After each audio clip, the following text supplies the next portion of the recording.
guys, and welcome to Stay Awake, where I encourage everyone who's watching, to stay awake to what's really going on in the world. This video is the first of 3 videos focusing on Marilyn Monroe. This first video is about her life and some secrets that are not widely known about her. Next will be a video about the suspicious circumstances surrounding her death. Then finally, we will explore the possible evidence of a love child between John F. Kennedy and Marilyn Monroe, and the theory of a cover-up to protect the presidency of John F. Kennedy.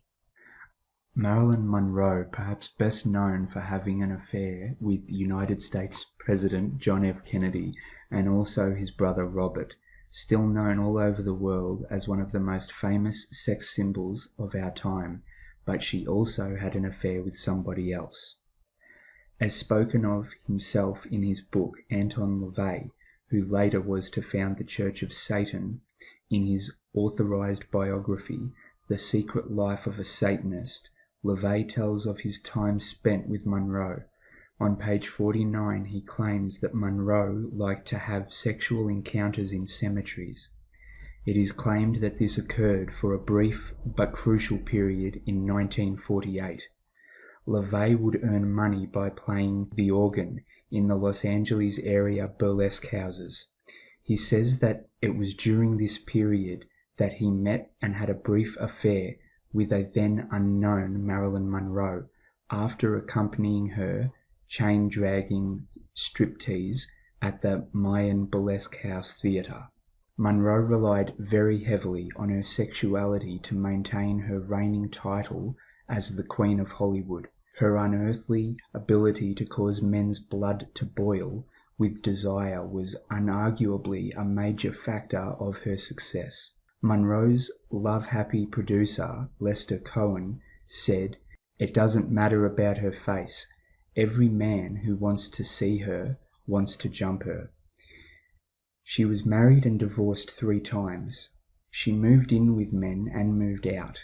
She was so freewheeling, so accommodating to movie producers and their friends that even her drama teacher, Lee Strasberg, her most vociferous booster, said that Hollywood often thought that she was a prostitute.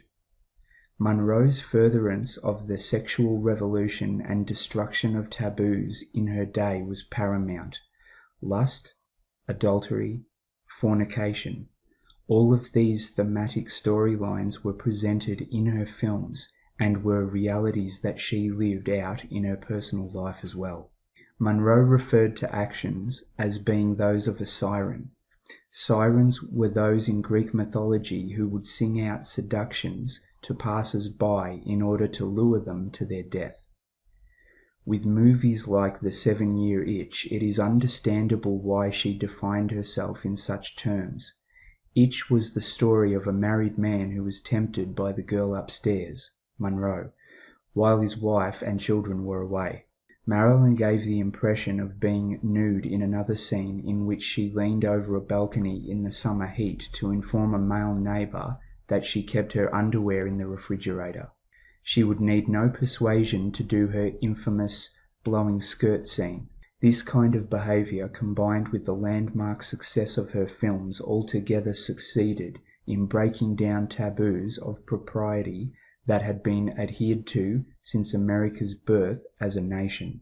This 1950s siren definitely beckoned many a man away from the callings of God and from the freedoms of eternal life to the graves of bondage. Monroe was definitely contacting spirits on a regular basis.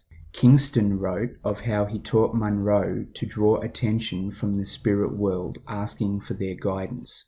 When Clark Gable, Monroe's co-star in the film The Misfits, suffered a heart attack and died, Monroe was left feeling responsible. Kingston opted for a séance to relieve her of her guilt. "Marilyn will contact Gable in spirit and settle this once and for all." Marilyn responded, "Oh, could we really do that?" She squealed with excitement. Then, "But won't he be angry with me? Maybe he won't speak to me," she said. I assured her that I felt Gable was eager to communicate, and during my next visit with Marilyn, instead of a reading, we held a brief séance in memory of Clark Gable. As I suspected, his spirit came in quickly, much to Marilyn's delight. Gable reassured us. Do you think he really meant it? Marilyn asked when the séance had ended. Marilyn, the spirits don't lie, I reprimanded her. You're right. Yeah, you're right. She smiled. I feel so much better. Marilyn had a lifelong interest in the occult, and she often visited astrologers and psychics. Case in point, Kenny Kingston, a psychic to Hollywood celebrities, wrote of her as a dear friend and former client of mine, Marilyn Monroe. I became Marilyn's psychic when she was Mrs. Joe DiMaggio.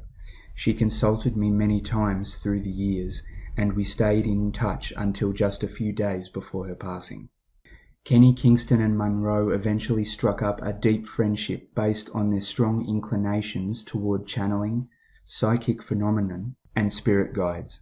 Monroe was accustomed to visiting a host of astrologers and psychics, and Kingston recalled that whenever Marilyn needed detailed psychic advice, she would see me in person, and she did this, goodness knows how many times.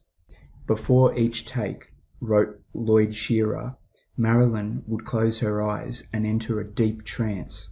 Internationally acclaimed director Billy Wilder directed Monroe on 2 occasions. He recalls a scene where she was reading a certain block of speech too languidly.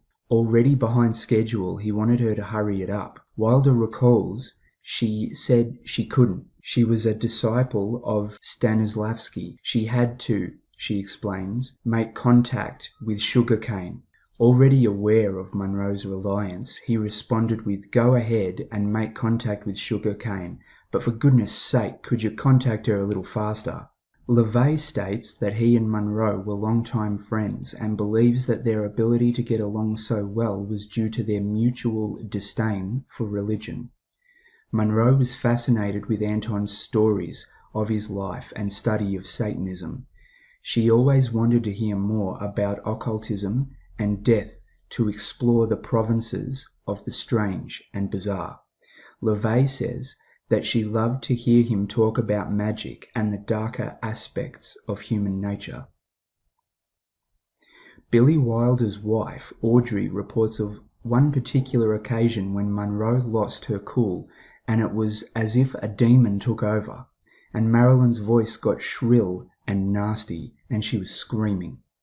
Completely aware of her demonic possession, Monroe told a reporter that there were others who resided and lived inside of her.